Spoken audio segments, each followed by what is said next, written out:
হাই friend, আপোনালোকৰ খবৰ কেনেকুৱা? আজি 1 বহাগ আমি বিহু চাবলৈ আহিছোঁ ঘৰৰ কেইজনীমান মিলি কিনে। ইয়াত গ্ৰীণ কালাৰ পিন্ধাটো মোৰ বেটা হয়, তাৰ ওচৰত থকা ল'ৰাটোৰে মোৰ ওচৰৰ বাজনী, অৰেঞ্জ কালাৰ পিন্ধাটো মোৰ নিজৰ ভণ্টি, তাৰে কাষত থকাটো মোৰ ওচৰৰ বা। আমি আটাইকেইজনী মিলি বিহু চাবলৈ আহিছোঁ। খুব ভাল লাগিছে। চবতকৈ বেছি ভাল পাইছে মোৰ বেটাই, কাৰণ বেটাৰ মানে ইয়াত বহুত খেলা বস্তু ওলাইছেতো, সি ভাল পাইছে সেইকাৰণে।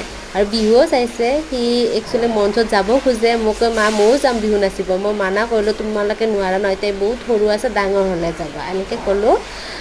আৰু বিহু বহুতকেইটা দল আহিছে, খুব ভাল লাগিছে। আমি 4-5টামান দল চালোঁ বিহুৰ। গোটেইকেইটা দলে খুব সুন্দৰ বিহু নাচিছে আৰু হাতত কাঁহী লৈ কিনেও বিহু নৃত্য কৰিছে। খুব চাই ভাল লাগিছে। আপোনালোকেও চাই কিনে জনাবচোন কেনেকুৱা পালে ভিডিঅ'টো। এই ভিডিঅ'টো 1 বহাগৰ তাৰিখে বনোৱা আছিল, মই দিব পৰা নাছিলোঁ। যোৱাকালো মোৰ গা বেয়া আছিলে, সেইটো কাৰণে আজি আপলোড দিলোঁ। মই চাই বহুত